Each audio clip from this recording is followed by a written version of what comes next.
Good Morning Business, le débat.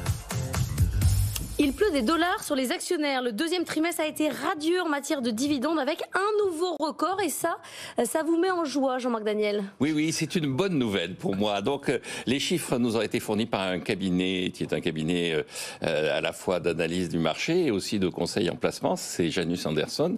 Et donc, il nous annonce qu'au deuxième trimestre, il y a eu 606 milliards de dollars qui ont été distribués sous forme de dividendes.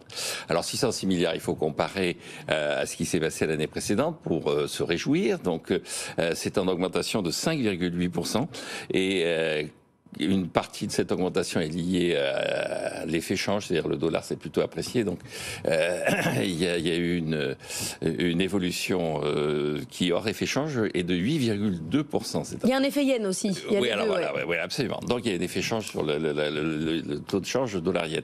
Et donc, si on regarde la France est à 58 milliards de dollars. Donc, la France est pas loin de représenter 10% de ses dividendes. Donc, c'est une... Enfin, des bonnes nouvelles. Alors, pourquoi des bonnes nouvelles ? Bonne nouvelle. Alors, il y a toujours trois raisons, comme d'habitude. La première raison, c'est que s'il y a des dividendes, c'est qu'il y a des profits. Et donc, les profits d'aujourd'hui sont les investissements de demain et les emplois d'après-demain. Donc, ça reste une vérité qui est une vérité d'autant plus importante qu'elle a été énoncée par un socialiste, par un social-démocrate, un Allemand. Oui, donc ça vient pas de la France insoumise ou autre aile gauche du Parti travailliste. La deuxième nouvelle, c'est que quand on regarde quelles sont les entreprises qui distribuent, il y a les banques qui ont distribué, ce qui prouve que la situation des banques qui ont été souvent montrées comme du doigt et qui ont été considérées comme étant l'origine de pas mal de crises, notamment celle de 2008-2009, la situation des banques est plutôt assainie. Elles ont fait le travail d'assainissement. Et le deuxième élément dans les secteurs, c'est que on est dans une situation où la tech elle-même se met à distribuer des dividendes. Ça veut dire quoi ? Ça veut dire que... Pour la première fois. Pour la première fois. C'est-à-dire qu'auparavant, la tech, elle gardait ses profits pour faire des investissements dans son secteur. Et donc là, la tech est arrivée à une forme de maturité. Et donc, elle peut distribuer des dividendes et donc permettre aux actionnaires d'aller investir dans d'autres domaines. C'est-à-dire que le dividende, c'est aussi un moyen de faire circuler l'épargne et donc de ne pas se concentrer sur les secteurs qui sont déjà en place et de préparer les secteurs qui sont les secteurs d'avenir. Et puis, le troisième élément, c'est que ça me prouve que les fonds de pension, les systèmes de capitalisation, dont on nous dit c'est pas possible, ça va ruiner le pauvre petit retraité. Mettez quelques dividendes de côté pour votre retraite.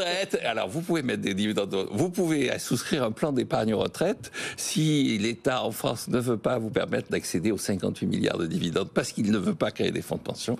Il y a des plans épargne retraite.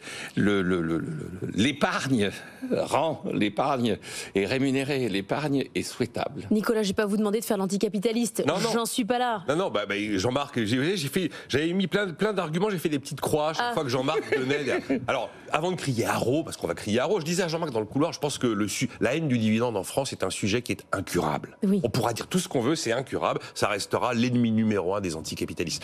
Donc j'ai mis des petites croix, effectivement il y a quand même des éléments assez exceptionnels qui explique que ce deuxième trimestre est particulièrement brillant. Parce que, comme l'a dit Jean-Marc, il y a la tech, il y a eu des hausses de taux d'intérêt, les banques, pas vraiment les françaises d'ailleurs, parce qu'on a le taux fixe, mais les banques se portent pas mal, donc il y a eu un phénomène un peu exceptionnel pour les banques, la tech est là.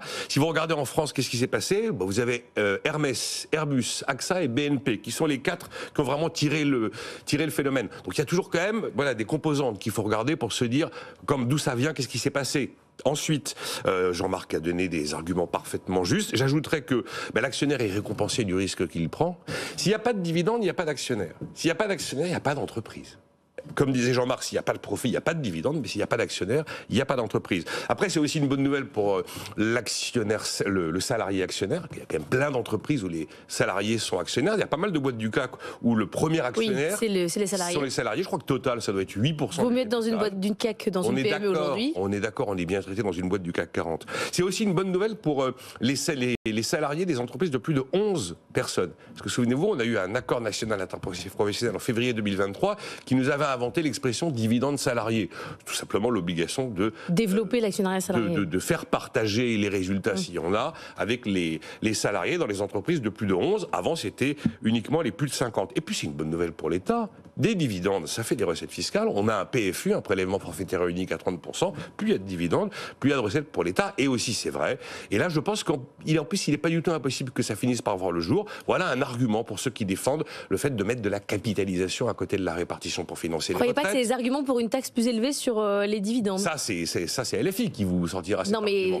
Parce que Jean-Marc a raison, le PER est un succès. Le PER, il fête ses 5 ans d'ailleurs, et c'est un succès. Mais le PER n'a rien d'un système obligatoire, alors que si on avait une vraie capitalisation à côté de la répartition, comme on avait voulu le faire à la fin des années 90, je pense qu'on n'aurait pas les mêmes débats qu'on a aujourd'hui sur le financement du système. C'est pas du tout ce qui va se passer. On va pas se mettre à avoir un débat cet après-midi sur allons-y sur la capitalisation. Non, ça sera haro sur les dividendes. Eh bien, on a un débat. Une taxe. On va avoir, un débat sur les retraites. Alors, c'est obligatoire. Oui. Je me dis que cette fois-ci, en inventant une nouvelle sémantique, en racontant l'histoire différemment, on peut peut-être mettre en place l'idée que la capitalisation a du sens. Sortir de BFM Business. Parce que le PER, effectivement, c'est bien, mais c'est pas un système obligatoire. Et donc dire aux gens, mais vous détestez les dividendes et les actionnaires, pourquoi vous n'allez pas chercher cet argent au lieu de le rejeter par principe et idéologie? Parce qu'ils veulent aller chercher par l'impôt. Oui, mais non, mais...